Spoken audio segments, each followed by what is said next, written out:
Manoj जरांगेंचा OBC नेत्यांवर हल्लाबोल करण्यात आला। आरक्षण असतानाही ओबीसींचा लढा सुरू आहे असं जरांगेंनी म्हटलं। ओबीसी नेते मराठा समाजाबाबत विष पेरत आहेत। आता मराठा समाज ही आरक्षणासाठी एकत्र येईल। आरक्षण असताना ओबीसी लढत असतील तर आपण चौपट ताकदीने लढायला पाहिजे। काहीही झालं तरी ओबीसी मधूनच आरक्षण घेणार असं जरांगे पाटील यांनी म्हटलं। आमचेही मराठी असलेले मतभेद सोडून आता तेही त्यांच्या जातीच्या लेकरासाठी आता लढणार आहेत, कारण तसे संदेश माझ्याकडे द्यायला लागलेत।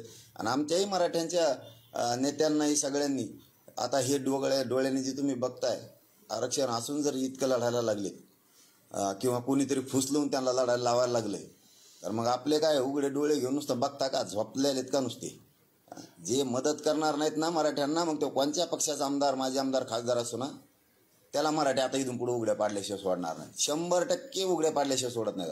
सगळ्या मराठ्यांच्या पोरांच्या बाजूने उभा राहिले पाहिजे। जरांगे साहेबांनी ओबीसीची मालमत्ता, घरदार हातेला जाळण्याचा प्रयत्न केला। लोकप्रतिनिधींच्या घरावर हल्ले केले। लोकांना गावगाड्यातल्या ठरवून टार्गेट केलं जातंय। विष कोण पेरतंय नक्की? महाराष्ट्र बघतोय ना। ओबीसीनी कधी कुठल्या नेत्याला टार्गेट केलंय, कुठं एखादी दंगल घडवली? ओबीसी विजयंती, आरे शोषित, वंचित, गावगाड्यातला विस्थापित, सेवा देणारा माणूस बोलायला थोडं तरी महाराष्ट्र कळलाय का तुम्हाला? महाराष्ट्र म्हणजे काय, महाराष्ट्रातल्या 18 पगड जाती म्हणजे काय, काही बोलायचं का? कुणी घरं जाळली महाराष्ट्राला माहीत नाही, काही बोलतो।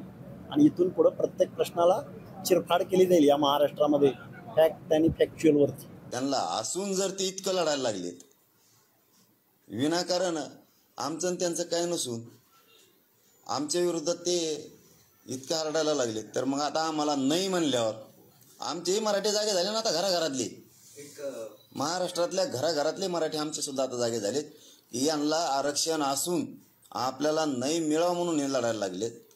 तर मग आपण आपल्या पोरांसाठी मराठ्यांनी सुद्धा आता किती लढलं पाहिजे ताकदीनं? आपल्याला तर नाहीच आहे असं आता मराठ्यात चर्चा सुरू झाली की आपल्याला आरक्षण नाही, आपण तर आता जीवाची भाजी लावून लढलं पाहिजे।